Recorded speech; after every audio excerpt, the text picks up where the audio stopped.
Most months of the school year go by without much of a fuss on Rosh Chodesh. Maybe a treat or an assembly or getting to wear what you want, but nothing compares to the excitement that fills the hallway on Rosh Chodesh Adar. The dancing, the singing, the decorating. What are we singing? Misha nechnas Adar marbin b'simcha. When Adar comes, we increase our happiness. But why is it specifically the month of Adar that was chosen for us to increase our happiness? Why not Tishrei when we have so many holidays and we're extra close to Hashem? Or Sivan when we get the Torah? The truth is that the month of Adar is actually training grounds for how to increase our happiness throughout our entire year. The holiday of Purim and all of its mitzvos helps us work on a few middos that really will help us reach ultimate happiness levels. Our first training exercise of Purim is hearing Megillas Esther. And although it's clear throughout the entire story that it's Hashem's hand guiding us, His name isn't actually written in the Megillah once. Why is that? When I was in 3rd or 4th grade, I had a teacher who had a system of tickets called Caught You Being Good. And they were tickets reserved for kids who were found doing things for other people when they weren't even asked to do so. And besides for being an amazing positive reinforcement, this also teaches us a much deeper lesson about life. And the first tip that Purim teaches us about happiness is to open our eyes to the things around us that we usually take for granted. This is totally contrary to what the media is telling us. It turns out we don't actually have to buy new things to be happier. We just have to tune into the things around us that we weren't noticing before, that are real blessings in our lives. And so the Megillah really is a game of Caught You Being God, because when we open our eyes to the role Hashem plays in our individual lives, we are sure to feel happier. Noticing Hashem in our lives doesn't just increase our happiness on a basic level. This builds the core value of our belief system, bitachon. I heard an amazing story from Rabbi Y.Y. Rubenstein that really illustrates how central bitachon is to our belief system and our middos as Jews. There was once a chassid who had a real problem with his temper. So he went to his Rebbe and he said, Rebbe, I have a horrible temper. It's destroying all of my relationships with my workers, my family, everyone in my life, and I need to fix it. And the Rebbe thought for a minute and said, I don't really know how bad his temper is. So he told his chassid, go wait outside in the waiting room and I'm gonna think about what the best advice would be for you. In the meantime, when the chassid was outside, his shamish, the Rebbe's helper, came in and offered him some tea and cookies, a tray of stuff.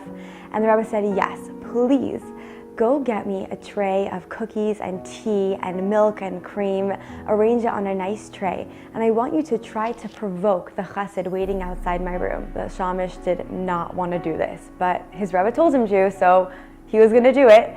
And he carried out that tray of hot tea, milk, cream, cookies, and as he walked by the chassid in the hallway, he tripped and spilled the entire tray all over him. And the chassid's reaction? Nothing. He was totally calm. He said, you know what? Happens to the best of us. It's okay. I'm sure that it was a mistake. Don't worry about it.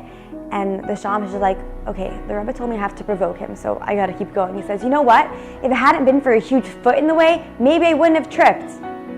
And the chassid said, you know what, you're right. I do have big feet. The shamish picked himself up, really confused, and went back into the Rebbe's office. He said to the Rebbe, I don't know why he said he has a temper. He is a really calm person. He didn't react at all to me spilling tea all over him. So the Rebbe said, thank you, and the shamish left and he called the man in.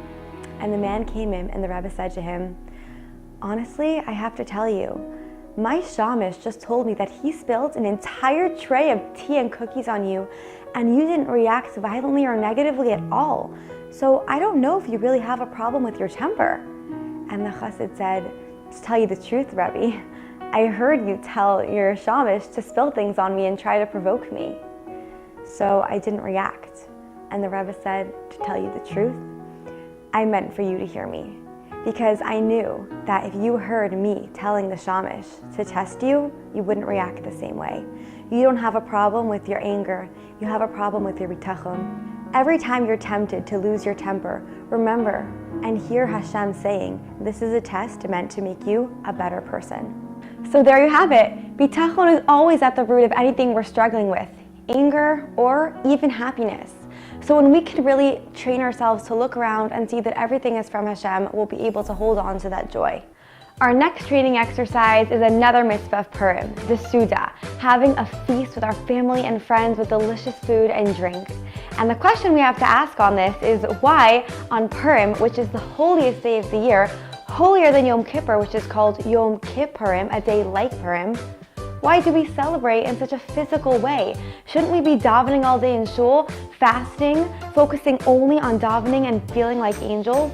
The next happiness tip that we can learn from this training exercise is to use everything Hashem gave us in this world, all of the physical pleasures, and our unique talents and gifts to draw closer to Him. Hashem could have created a world with no color, with no amazing food, with no gorgeous nature, but He didn't. He chose to include it here so we could use it and uplift the physical. And that is how Judaism really views holiness. I always tell my students, we as Jews have the best of both worlds.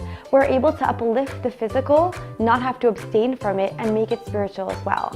So of course, on the holiest day of the year, that is how we spend it, taking the physical and uplifting it to make us happier and closer to Hashem. And if that's not a recipe for happiness, I don't know what is. Stay tuned for our next video where we'll discuss 2 more training exercises and a surprising tip from Haman himself.